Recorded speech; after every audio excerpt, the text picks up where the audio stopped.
ప్రభువుని ఆరాధించకముందు కీర్తన గ్రంథము 118వ అధ్యాయం. కీర్తన గ్రంథము 118వ అధ్యాయం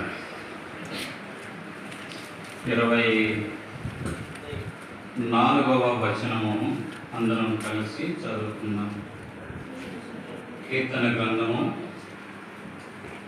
118వ అధ్యాయము 24వ వచనం. ఇది యెహోవా ఏర్పాటు చేసిన దినము, దీని యందు మనము ఉత్సహించి సంతోషించాము. ప్రార్థన చేసుకుందాం.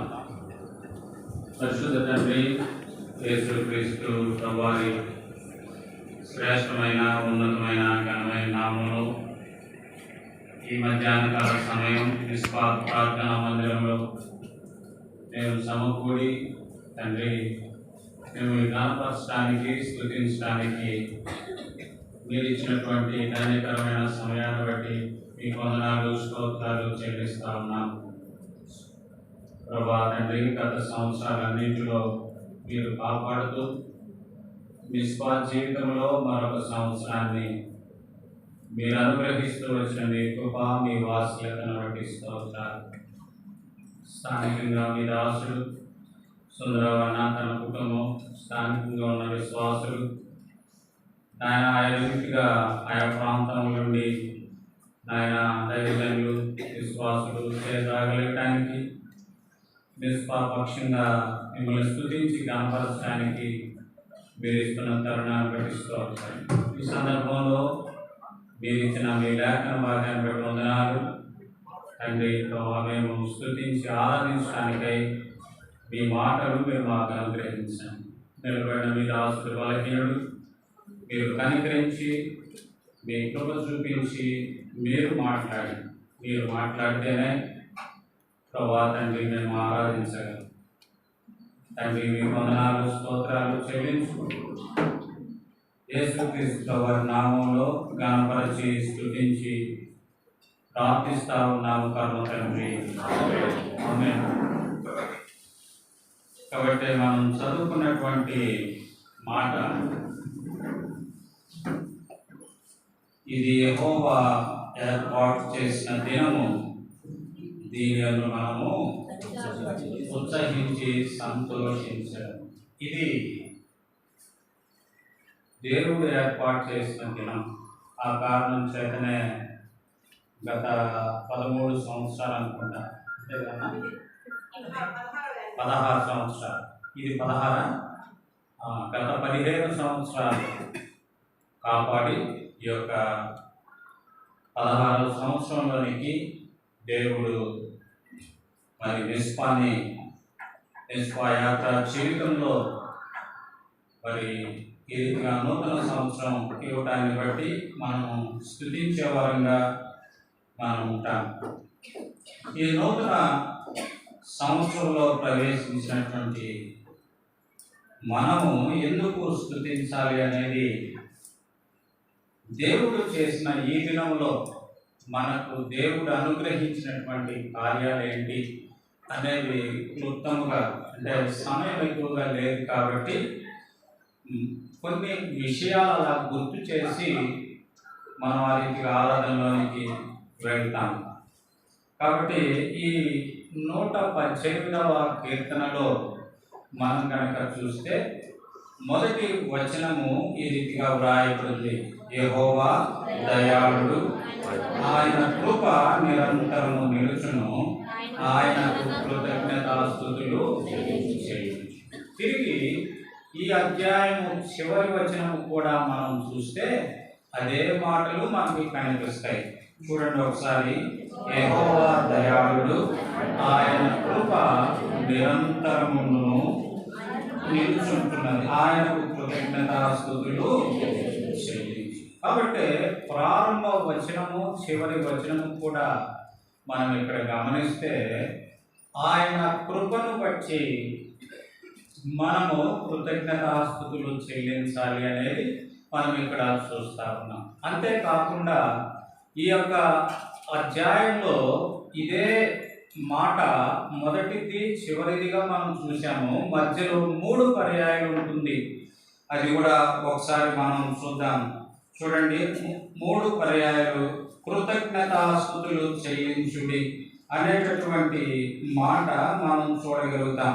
కృతజ్ఞతాస్తుతులు 19వ వచనంలో, నేను వచ్చినట్లు నీతి గుమ్మములు తీయుడి, నేను వాటిలో ప్రవేశించి యెహోవాకు కృతజ్ఞతాస్తుతులు చెల్లించి. తర్వాత 21వ వచనంలో కూడా మనం ఈ మాట చదువుతాం, నీవు నాకు రక్షణాధారుడవై నాకు ఉత్తరం ఇచ్చి ఉన్నావు, నేను నీకు కృతజ్ఞతాస్తుతులు చెల్లించేదను. తర్వాత ఇంకొక మాట కూడా మనం చదువుతాం, 28వ వచనంలో, నీవు నా దేవుడవు, నేను నీకు కృతజ్ఞతాస్తుతులు చెల్లించెదను, నీవు నా దేవుడవు, నిన్ను. కాబట్టి ఈ యొక్క మాట చాలనుకుంటా దేవుడిని ఆరాధించడానికి. ఎందుకంటే ప్రారంభ వచనము చివరి వచనము ఏం రాయబడిందంటే, ఆయన కృప నిరంతరము నిలుచుచున్నది.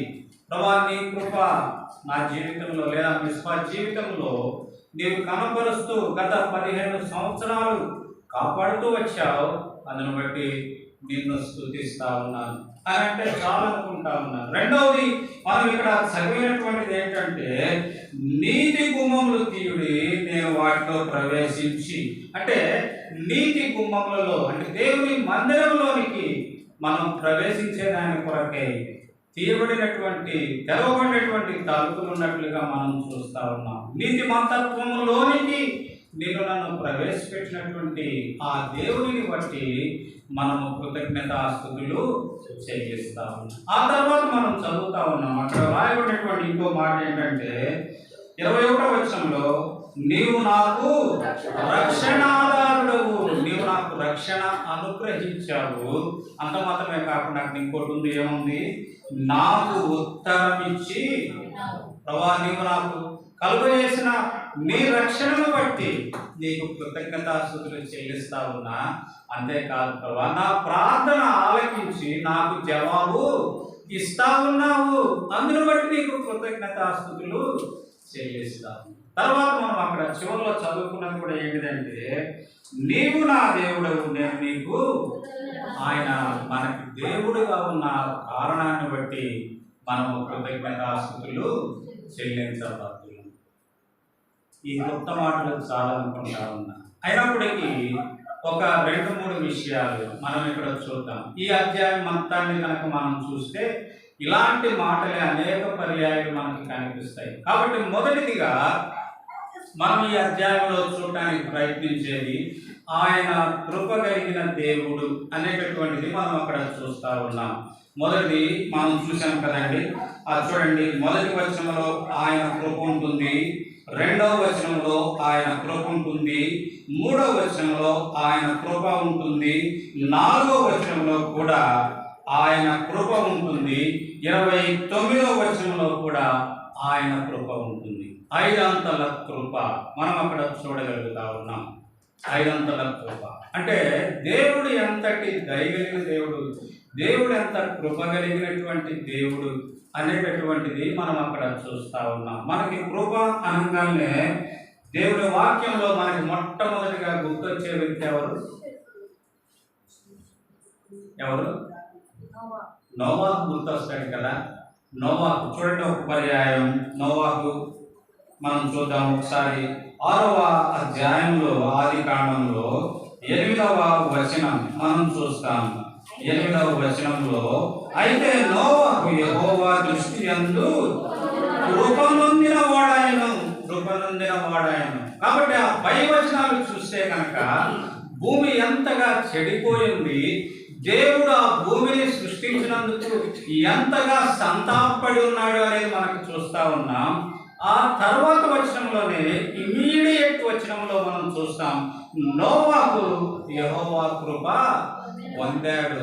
ఆయన కృప పొందటం ద్వారానే ఆయన నీతిమంతుడిగా తీర్చబడ్డాడు.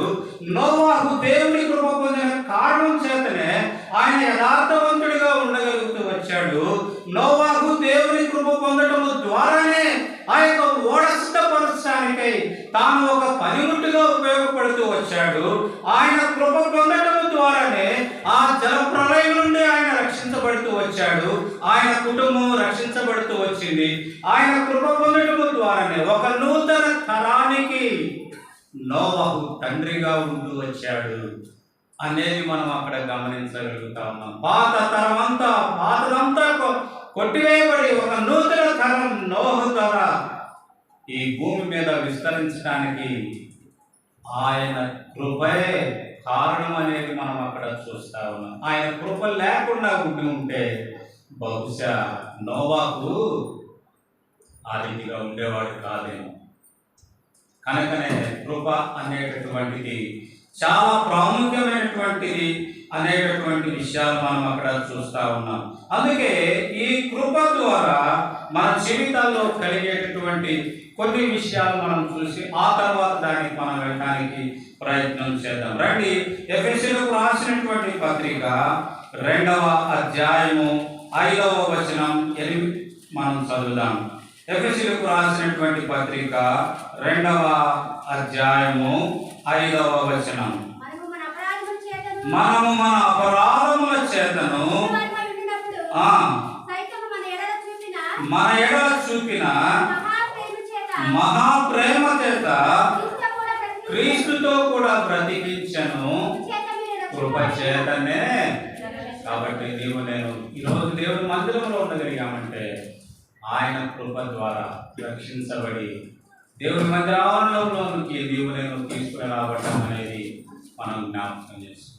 ప్రభా, నీ కృప ద్వారానే నశించిపోయేటటువంటి నా జీవితంలో, అగ్నికి మాత్రమే అర్హమైనటువంటి నా జీవితంలో ప్రభా నీ రక్షణ కార్యం, దీని కొరకై నీవు కల్వరి శిలువలో నీవు నెరవేరుస్తూ వచ్చినటువంటి ఆ బలియాగం, నీవు కాలుస్తూ వచ్చినటువంటి ఆ రక్తం ప్రభా కృపాదారులుగా నా జీవితంలో ప్రవేశించి నేను ఆరాధించడానికి కొరకై నీ మందిరంలోనికి నీవు నన్ను తీసుకుని వచ్చిన దాన్ని బట్టి ప్రభా నీవు ఇచ్చిన ఈ రక్షణను బట్టి నీకు వందనాలు స్తోత్రాలని మనం చెల్లింపవాలి.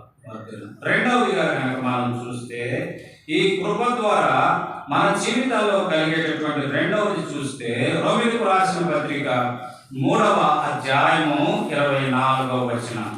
రోమీయులకు రాసిన పత్రిక 3వ కాగా కాబట్టి నమ్మువారు ఆయన కృప చేతనే క్రీస్తు యేసునందలి విమోచనము ద్వారా ఉచితముగా నీతిమంతులుగా తీర్చబడతారు. కాబట్టి రెండవదిగా రక్షించబడటం మాత్రమే కాకుండా ఈ కృప ద్వారా నేను నీతిమంతులుగా తీర్చబడ్డాను. అందుకే మనం ఇందాక చూస్తూ వచ్చాం, నోవాహు దేవుని కృప ద్వారానే అతడు నీతిమంతుడిగా తీర్చబడ్డాడు, నీతిమంతుడిగా గుర్తించబడ్డాడు అనేది మనం చూస్తాం. ఈనాడు నీనా జీవితంలో కూడా విమోచించబడి మనం ఆ రీతిగా నీతిమంతులుగా తీర్చబడటానికి, అందుకే బైబిల్ గ్రంథంలో వ్రాయబడుతుంది ఏమనంటే నీతిమంతుడు ఒక్కడు కూడా లేడు. అయితే ఈనాడు నేను నీతిమంతులుగా ఎలా తీర్చబడ్డామంటే కేవలం ఆయన కృప ద్వారానే మనం నీతిమంతులుగా నన్ను నీతిమంతుడిగా చేసిందని, నన్ను నీతిమంతురాలుగా చేసిందని బట్టి నీకు వందనాలని మనం చెప్పబద్దులమై ఉన్నాం. మూడవదిగా మనం చూస్తే విలాప వాక్యాలు 3వ అధ్యాయం 22వ వచనం. విలాప వాక్యాలు 3వ అధ్యాయం 22వ వచనం. యెహోవా కృపగలవాడు, ఆయన వాత్సల్యత ఎడతెగక నిలుచున్నది గనుక మనము నిర్మూలము కాము. ఆయన కృప బట్టే ఈనాడు నేను సజీవులుగా ఉన్నాం, నిర్మూలము కాపు. మనం గత సంవత్సరాలు కనుక మనం ఆలోచన చేస్తే 2019 చివరి మాసాలు 2020, 2021 ఇందాక పాట పాడుతూ ఉంటే నాకు అదే గుర్తొచ్చింది. ఎంతో మంది మన సన్నిహితులు, మన బంధువులు, మన రక్త సంబంధికులు, మన తోబుట్టులు ఎంతోమంది లోకాన్ని విడిచిపెట్టారు. అయినా ఆయన కృప నీవు నన్ను వెంటాడుతూ నా జీవితంలో నేను నిర్మూలం కాకుండా సజీవులుగా ఉండేదాని కొరకై కేవలం ఆయన ఇచ్చిన కృపే. ఆ కృపను బట్టి నేను సంతోషించి ఆ కారణం చేతనే మనం చూస్తాం కదా, కీర్తన గ్రంథం 65వ అధ్యాయంలో మనం చూస్తాం. ఏమనంటే కీర్తన గ్రంథము 65వ అధ్యాయం, ఆ సంవత్సరం అనే దయా కిరీటము నీవు ధరింపచేసి కదా. ఈనాడు నేను సజీవులుగా ఉన్నాను. ఆ కారణం చేత దయ, కృప ఇవన్నీ పర్యాయ పదాలు. గ్రేస్ ఇవన్నీ పర్యాయ పదాలు. కాబట్టి ఆ దయా కిరీటము ఈ 16వ సంవత్సరం అనేటువంటి దయా కిరీటము మిస్బాల్ జీవితంలో ఉండటానికి కారణం ఆయన దయ, ఆయన కృప అనేది. ఆ కారణం చేత నేను సజీవులంగా మనం దేవుని మందిరంలో చేరుకోవచ్చు. కనుక ఆయన మనం స్తుతించే వారంగా ఉండాలనేది దేవుని యొక్క ఉద్దేశం. 4వదిగా మనం చూద్దాం. రోమీయులకు రాసిన పత్రిక 5వ అధ్యాయము 17వ వచనం. రోమీయులకు రాసిన పత్రిక 5వ అధ్యాయము 17వ వచనం.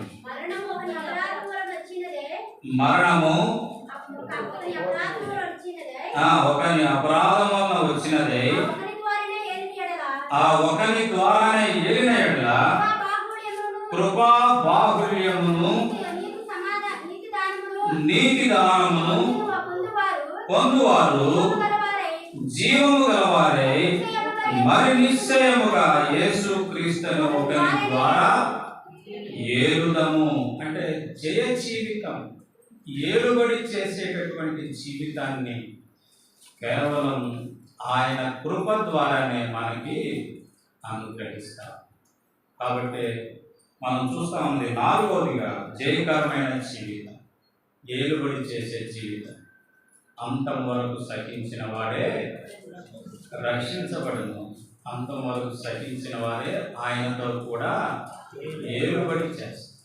కాబట్టి రానున్నటువంటి దినాలలో నేను ఏలికలుగా జయకరమైన జీవితాన్ని కలిగినటువంటి వారంగా ఉండేదానికి కారణం ఏంటంటే ఆయన కృప అనేటటువంటిది మనం అక్కడ చూస్తా ఉన్నాం. 5వదిగా మనం చూస్తాం ఫిలిప్పీలకు రాసినటువంటి పత్రిక 2వ అధ్యాయము. ఫిలిప్పీలకు రాసినటువంటి పత్రిక 2వ అధ్యాయము 13వ వచనం. ఎందుకనగా మీరు ఇచ్చయించుటకును కార్యసిద్ధి కలుగజేసుకొనుటకును తన దయా సంకల్పము నెరవేర్చుటకై మీలో కార్యసిద్ధి కలుగజేయువాడు దేవుడే. తన దయా సంకల్పము లేదా తన కృప ద్వారా మాత్రమే. అక్కడేం రాయబడిందంటే ఇచ్చయించుటకును కార్యసిద్ధి కలుగజేయుటకును. అంటే కార్యసిద్ధి కలుగజేసేవాడు. మనము ఇచ్చయించడానికి అంటే మనం ఆలోచించడానికి లేదా మనము ఇష్టపడటానికి దానిని అమలులో పెట్టడానికి కారణం ఏంటంటే ఆయన కృప లేదా ఆయన యొక్క దయ అనేటటువంటిది మనము జ్ఞాపకం చేసుకుంటా ఉన్నాం. కాబట్టి 5 విషయాలు జ్ఞాపకం చేస్తూ వచ్చాం. 6వదిగా మనం చూద్దాం రండి.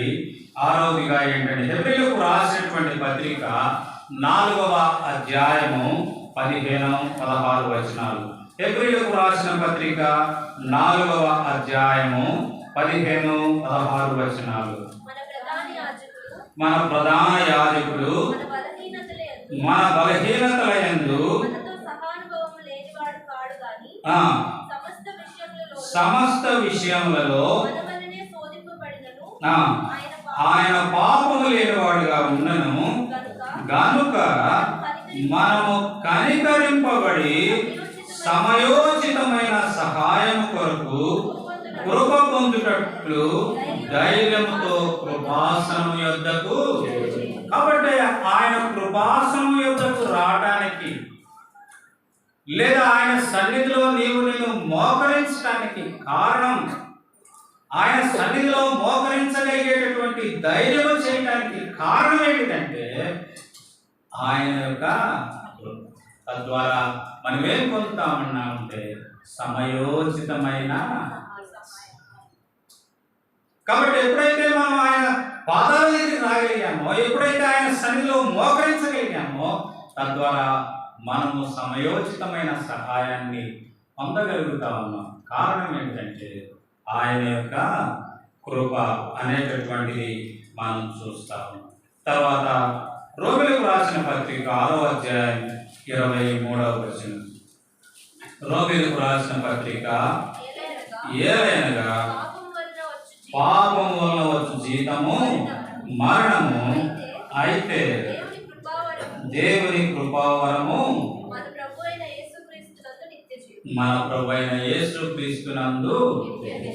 కాబట్టి 7వదిగా ఆ కృప ద్వారా నేను ఆ నిత్యమైన మరణం లేదా అగ్నిగుండాన్ని తప్పించబడి నిత్య జీవానికి వారసులం అవుతాం. కాబట్టి మొదటిగా కీర్తన గ్రంథం 118వ అధ్యాయంలో మనం చూసుకోవచ్చు ఏంటి అంటే కృప. ఆయన కృప ద్వారానే మన జీవితాల్లో ఇవన్నీ కూడా జరిగించబడతా ఉన్నాయి. ఈ 7 అంతల ఇంకా అనేకమైనవి ఉన్నాయి. కాబట్టి మనకు అవసరమైనటువంటి రీతిలో ఈ 7 విషయాలు మనం జ్ఞాపకం చేసుకుంటాం. కాబట్టి ఆ యొక్క దయా కిరీటం ద్వారా, ఆయన యొక్క దయ ద్వారా ఈ 7 అంతలు లేదా ఆయన కృప ద్వారా ఈ 7 అంతల అనుభవం మన జీవితంలో మనం కలిగిన వారిగా మనం ఉంటాము. రెండవది కనుక మనం ఇక్కడ చూస్తే చూడండి, 118వ కీర్తనలో మనం ఇక్కడ చూస్తా ఉన్నాం. రెండవదిగా మనం చూస్తే 10వ వచనం మనం చదువుతా ఉన్నాం. చూడండి, అన్యజనులు నన్ను చుట్టుకొని ఉన్నారు, యెహోవా నామమును బట్టి నేను వారిని నిర్మూలన చేసేదను. తర్వాత 11వ వచనం, నలుదిశలను వారు నన్ను చుట్టుకొని ఉన్నారు, యెహోవా నామమును బట్టి నేను వారిని. 12వ వచనం, కందిరీగల వలె నా మీద ముసిరి ఉన్నారు, ముండ్లు కాల్చిన మంట ఆరిపోనట్లు వారు నశించిపోయి, యెహోవా నామమును బట్టి నేను వారిని. కాబట్టి రెండవదిగా మనం అక్కడ ఏం చూడగలుగుతా ఉన్నామంటే విజయవంతమైన జీవితాన్ని చూడగలుగుతా ఉన్నాం. విజయవంతమైనటువంటి జీవితం. మొదటి ఆయన కృప ద్వారా మనము రక్షణ అనుభవంలోనికి రాగలిగాము. రెండవదిగా విజయవంతమైన జీవితం. అందుకే ఇక్కడ మనం చూస్తా ఉన్నాం, వాళ్ళు ఎలా ఉన్నారంట, నలుదిశలా చుట్టుకొని ఉన్నారంట, కందిరీగల వలె ముసిరి ఉన్నారంట.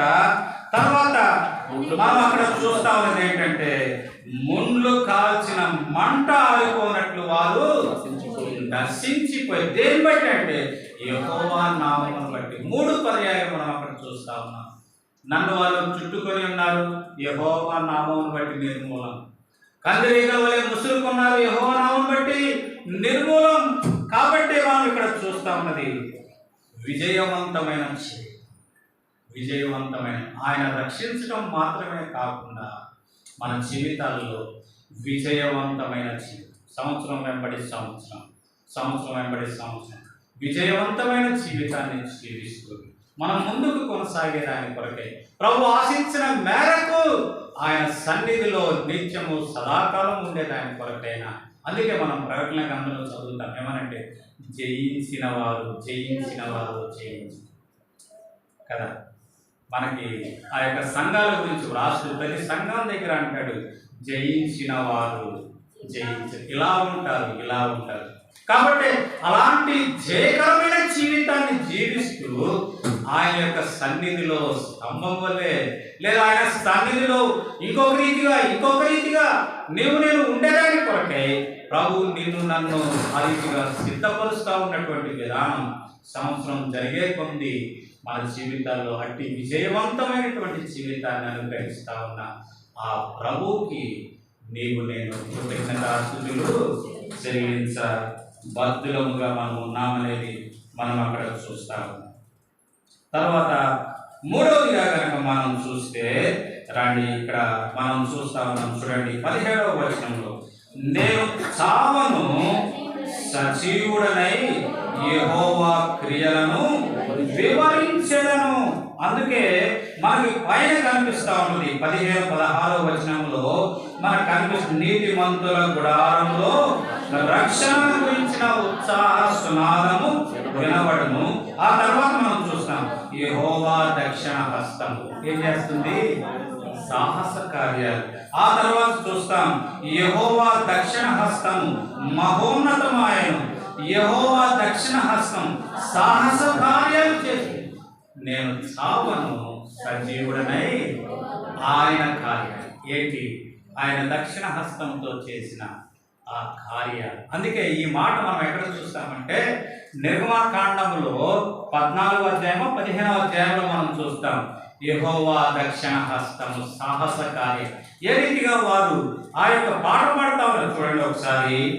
నిర్గమకాండము 15వ అధ్యాయము, నిర్గమకాండము 15వ అధ్యాయము 12వ వచనములో మనం ఆ మాట చూస్తాం చూడండి. యెహోవా దక్షిణ హస్తం, కాబట్టి ఆయన దక్షిణ హస్తం వారిని ఆ రీతిగా ఆయన సముద్రాన్ని దాటించి క్షేమకరమైన స్థితిలోనికి వారిని తీసుకుని వచ్చింది. ఆ కారణం చేత ఇశ్రాయేలు అందరూ కూడా ఎలుగెత్తి ఏం చేస్తా ఉన్నారు, ఆయన్ని స్తుతించి గణపరుస్తా ఉన్నారు.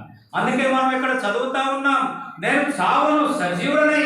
అందుకే మనం చదువుతాము, సజీవులు సజీవులే కదా నిన్ను స్తుతించి. కాబట్టి మూడవదిగా మనం ఇక్కడ ఏం జ్ఞాపకం చేయబడతా ఉన్నామంటే, మొదటిది రక్షణ అనుభూలను కృప ద్వారా రక్షించబడ్డాం, రెండవదిగా విజయవంతమైన జీవితంలోనికి తీసుకుని రాబడ్డాం, మూడవదిగా ఆయన్ని ఆరాధించే లేదా ఆయన స్తుతించేటటువంటి ప్రజలుగా నీవు నేను మరల్చబడ్డా. ఆ కారణం చేత సజీవులు సజీవులే కదా ప్రభా నిన్ను స్తుతించు. ఒకవేళ మృతి చెంది ఉంటే మనం ఆయన్ని స్తుతించలేదు. ఆ కారణం చేత సజీవులుగా నిన్ను నన్ను దేవుని మందిరావనంలోనికి తీసుకొని వచ్చి నీవు నేను ఆయన్ని ఆరాధించేటటువంటి ఆరాధికులుగా ప్రభు నిన్ను నన్ను చేసి ఆ కారణం చేత ప్రభా నన్ను సజీవుడిగా ఉంచి గత సంవత్సరాలన్నింటిలో అనేక పరిస్థితుల్లో నీవు నన్ను కాపాడుతూ నీ సాహస కార్యాల చేత నీ దక్షిణ హస్తము చేత ఇదిగో ప్రభా నూతన సంవత్సరంలోకి ఈ దినం నన్ను తీసుకుని వచ్చాను. ఆ కారణం చేత అందుకే మనం ఇందాక చదువుకున్నటువంటి ఆ మాట కీర్తన గ్రంథం 118వ అధ్యాయంలో మనం చదువుకున్న మాట ఏంటిది, ఇది యెహోవా ఏర్పాటు చేసిన దినము, దీని యందు మనము ఉత్సహించి సంతోషించడం. ఏంటంటే ఆయన్ని ఆరాధించడం, ఆయన్ని కనపరచడమే మనము ఉత్సహించి సంతోషించడం. కాబట్టి మూడవదిగా మనము ఇక్కడ చూస్తా ఉన్నామంటే ఆయన్ని ఆరాధించే ప్రజలుగా మనం చేయబడుకోవచ్చు. నాలుగవదిగా మనం చూద్దాం రండి 26వ వచనం, యెహోవా పేరట వచ్చువాడు ఆశీర్వాదం పొందును గాక, యెహోవా మందిరంలో నుండి మిమ్మును దీవించుచున్నాం. తర్వాత 25వ వచనంలో మనం చూస్తాం, యెహోవా దయచేసి నన్ను రక్షించుము, యెహోవా దయచేసి. కాబట్టి నాలుగవదిగా ఆయన మందిరంలో చేరి ఆయన్ని స్తుతించి ఆరాధించేటటువంటి నీ జీవితంలోనికి ఆయన ఆశీర్వాదాలని మనకిస్తా ఉన్నట్లుగా మనం చూడగలం. అందుకే కీర్తన గ్రంథం 1వ అధ్యాయం 1వ వచనంలో మనం చదువుతాం, ఏంటది, దుష్టుల ఆలోచన చోటున నడవక, పాపుల మార్గమున నిలువక, కూర్చుండు చోటున కూర్చుండక, యెహోవా ధర్మశాస్త్రమును దివారాత్రములు ధ్యానించువాడు ధన్యుడు. ధన్యుడు అంటే ఇంగ్లీష్లో ఏముంటుందంటే బ్లెస్సెడ్, ఆశీర్వదించబడినవాడు. కాబట్టి దేవుని వాక్యాన్ని ధ్యానించటం అంటే ఆయన సన్నిధిని నేను కలిగి ఉండటం, ఆయన పాదాలకి రావడం అంటే ఆశీర్వాదానికి కారణం అనేది మనం అక్కడ చూస్తాము. ఆశీర్వదించబడిన. నాలుగవదిగా ఎందుకు మనం ఆయన్ని ఆరాధించాలి? ప్రభా, నీవిచ్చిన ఆశయం, నీ మందిరానికి తీసుకొచ్చావు, నీ పాదాల దగ్గరికి తీసుకొచ్చావు, నీ వాక్యం ఇచ్చావు, నీవు నన్ను బలపరుస్తూ ఉన్నావు. ఆ కారణం చేత నీవు నన్ను ఆశీర్వదిస్తావు. ఆ కారణం చేతనే నేను నిన్ను ఆరాధిస్తాను. కాబట్టి 4వదిగా ఆయన ఆశీర్వాదాన్ని బట్టి మనం స్తుతించి ఆరాధించే వారంగా ఉండాలనేది దేవుని యొక్క ఉద్దేశం. 5వదిగా మనం చూద్దాం, చివరిదిగా మనం చూసి ముగించుకోవడానికి ప్రయత్నించాం. 28వ వచనం, నీవు నా దేవుడవు, నేను నీకు కృతజ్ఞతాస్తుతులు చెల్లించెదను. నీవు నా దేవుడవు, నిన్ను. 5వదిగా ఆయన మన దేవుడిగా ఉన్నాడు. ఆయన మన దేవుడిగా ఉన్నాడు. అందుకు ఆయన్ని స్తుతించి గణపరచాలి. ఆయన మన దేవుడిగా ఉంటే ఏంటంట? రండి, కీర్తన గ్రంథం 100వ అధ్యాయం, కీర్తన గ్రంథం 100వ అధ్యాయం 3వ వచనం, యెహోవాయే దేవుడని తెలుసుకునుడి, ఆయనే మనల్ని పుట్టించను, మనము ఆయన వారము, మనము ఆయన ప్రజలము, ఆయన మేపు. కాబట్టి ఇక్కడ ఏముంది? ఆయన దేవుడిగా ఉంటే ఏముందంటే అక్కడ ఆయన పుట్టించాడు అనేది మనం తెలుసుకోగలుగుతాం. తర్వాత మనము ఆయన వారంగా ఉంటాం, ఆయన ప్రజలంగా ఉంటాం, ఆయన మేపే. కాబట్టి ఆయన మనకి దేవుడిగా ఉండటం ద్వారా ఆయన మనల్ని పోషించేటటువంటి పోషణకర్తగా ఉన్నాడు. ఆయన మనల్ని పోషించే పోషణ. ఆ కారణం చేత గత 15 సంవత్సరాలు మిస్పాన్ని పోషిస్తూ వచ్చాడు దేవుడు. ఈ 16వ సంవత్సరంలోనికి తీసుకుని వచ్చాడు ఇంకా పోషించడానికి. కనుకనే మనం ఆయన్ని స్తుతించి, గత 15 సంవత్సరాలు నీ కృప ద్వారా మమ్మల్ని రక్షిస్తూ వచ్చావు. అనేక పరీక్షా పరిశోధనలో నీవు మాకు విజయం ఇస్తూ వచ్చావు. ఆ తర్వాత 3వదిగా మనం ఏం చూస్తూ వచ్చాం? సజీవుడిగా వచ్చి నిన్ను ఆరాధించే ఆరాధికుడిగా నీ మందిరంలో మేము ఉండడానికి కృప చూపిస్తూ వచ్చాం. 4వదిగా నీ ఆశీర్వాదాలతో మమ్మల్ని తృప్తిపరుస్తూ వచ్చావు. 5వదిగా నీవు మా దేవుడిగా ఉంటూ మమ్మల్ని పోషిస్తూ వచ్చావు. అంతేకాదు, తిరిగి మమ్మల్ని నూతన సంవత్సరంలోనికి ఈ సంవత్సరం అనే దయాకిరీటాన్ని ఇచ్చి నూతన సంవత్సరంలో మమ్మల్ని ప్రవేశించారు. అందును బట్టి వారిని స్తుతించి ఆరాధిస్తూ ఉన్నాను. క్లుప్తముగా కొద్ది మందిగా ఆరాధించారు.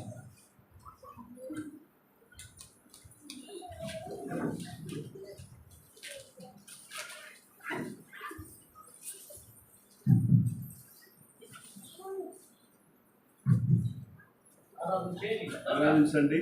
స్థానికులు ఇద్దరు సహోదరుడు ఒక సహోదరి ఆరాధించండి. బయట సేవకులు ఇద్దరు ఆరాధించండి.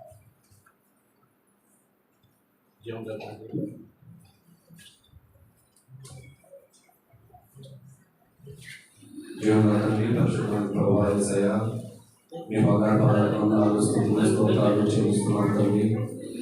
ప్రభా నాయన, నన్ను మమ్మల్ని ప్రేమించి ప్రభా నాయన మరి అయా ఈ యొక్క 16వ సంవత్సరంలో ప్రభా నాయన మరి ప్రభా నాయన మన ప్రతిష్ఠ ద్వారా ప్రవేశింపజేసి అయా మీ సన్నిధిలో చేర్చి మీ వాక్యం వినడానికి ప్రభా నాయన మీరు మా పక్షాన్ని చేసినటువంటి ఆ గొప్ప కార్యాలను బట్టి అయా మిమ్మల్ని స్తుతించడానికి ఆరాధించడానికి మీరు చూపుతూ వచ్చిన కృపను బట్టి మీకు వందనాలు స్తోత్రాలు చెల్లిస్తున్నాను తండ్రి. ప్రభా మీ దాసు వారు మీరు నాతో మాట్లాడుతూ వచ్చిన విధానాన్ని బట్టి వందనాలు చెల్లిస్తున్నాను ప్రభా. అవును ప్రభా, మీరు సెలవించిన విధంగా ప్రభా నేనైతే నా అపరాధముల చేతను పాపముల చేతను చచ్చినటువంటి స్థితి కలిగినటువంటి వాడిని ప్రభా.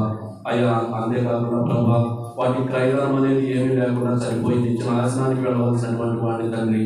అయినప్పటికీ ప్రభా నాయన మీరు ప్రభా నన్ను ప్రేమించి జగత్పురాలు వేయబడమునిపే నన్ను ప్రేమించి ప్రభా నా కోసమై ప్రభా నాయన ఈ లోకానికి వస్తూ వచ్చారు. అంతేకాకుండా ప్రభా నా పాపాలకి నేను ప్రతిఫలం పొందవలసినటువంటి వాడిని అయ్యా నాయన మరి అయినప్పటికీ కూడా ప్రభా అయ్యా నా పాప శిక్ష అంతటిని కూడా మీరు ఆ కలవశిలో మోసి ప్రభా మీ యొక్క అమూల్యమైన రక్తం దారపోసి వచ్చారు. మీ యొక్క శరీరాన్ని రక్తాన్ని ప్రాణాన్ని నా కోసం ప్రభా బలిదానంగా అర్పిస్తూ వచ్చారు. నన్ను విమోచిస్తూ వచ్చారు తండ్రి. మీరు కాల్చిన రక్తం ద్వారా నా పాపాలన్నీ కడిగివేస్తూ వచ్చారు. గొప్ప రక్షణ అనుగ్రహిస్తూ వచ్చారు తండ్రి. అంతేకాకుండా ప్రతి పరిస్థితిలో కూడా నాకు తోడుగా ఉంది తండ్రి. అయ్యా ఈ సంవత్సరం అంతా కూడా ప్రభావ ప్రతి పరిస్థితిలో నాయన నాకు జయజీవితాన్ని అనుగ్రహిస్తూ వచ్చారు. అయ్యా నాయన ప్రతి పరిస్థితిలో కూడా నన్ను లేవనెత్తుతూ వచ్చారు తండ్రి. అంతేకాకుండా ప్రభావ నాయన మరణానికి అప్పచెప్పకుండా అనేక సమయాల్లో అనేక పరిస్థితుల్లో కూడా ప్రభావ నాయన కాచి కాపాడి ప్రభావ నన్ను సజీవ లెక్కలో ఉంచుతూ వచ్చారు తండ్రి. అంతేకాకుండా మీ సన్నిధికి వచ్చి ప్రభావ ప్రతి వారు మిమ్మల్ని స్తుతించేవాడిగాను ఆరాధించేవాడిగాను చేస్తూ వచ్చారు తండ్రి. దాన్ని బట్టి మీకు వందనాలు స్తోత్రాలు చెల్లిస్తున్నాను. అంతేకాకుండా ప్రభావ మీరు ఏర్పాటు చేసినటువంటి ఆ శాశ్వతమైనటువంటి ఆశీర్వాదంలోకి నేను కూడా ప్రవేశించడానికి గొప్ప మార్గాన్ని ఏర్పాటు చేస్తూ వచ్చారు తండ్రి. దాన్ని బట్టి కూడా మీకు వందనాలు స్తోత్రాలు ప్రభావ నాయన. అంతేకాకుండా ప్రభావ నాయన మీరు నాకు దేవుడిగా ఉంటూ వచ్చారు తండ్రి. ప్రభావ మీరు చెప్పిన విధంగా మీరు నా కుమారులుగా చేస్తానని చెప్పిన విధంగా ప్రభావ నన్ను చేసుకుంటూ వచ్చారు ప్రభావ నాయన. అంతేకాకుండా నాయన మరి మీరు మా దేవుడిగా ఉండి నా పక్షాన ప్రభావ అనేక గొప్ప కార్యాలు ప్రభావ నాయన అయ్యా నాయన మరి ఆ నిత్యనాశనానికి వెళ్ళవలసినటువంటి ఆ స్థితి నుంచి అయ్యా నాయన నిత్య జీవంలోకి ప్రవేశింప చేస్తూ వచ్చారు తండ్రి. నాయన ఇదంతా కూడా కేవలం ప్రభావ మీ యొక్క దయ మీ యొక్క కృప బాహుళ్యాన్ని బట్టి చేస్తూ వచ్చారు తండ్రి. ఎంత గొప్ప కార్యాన్ని నా పక్షాన్ని చేసినందుకు నేను మీకు ఏమి ఇవ్వగలను ప్రభావ? ఏమి ఇవ్వలేను.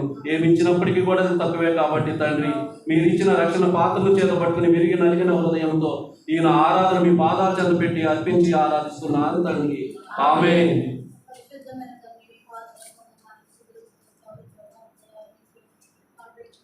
దేవానికి స్తోత్రాలు చెల్లించుకుంటున్నాం ప్రభా. న్యాయమైన ప్రభా ఈ యొక్క 15 సంవత్సరాల నుండి నా ప్రభా ఎంతగానో నా ప్రభా మీరు చెప్పుచున్న రీతిగా మేము అయా నీ ఆత్మ సెలవిచ్చిన రీతిగా మేము ఇంట్లో నీడలో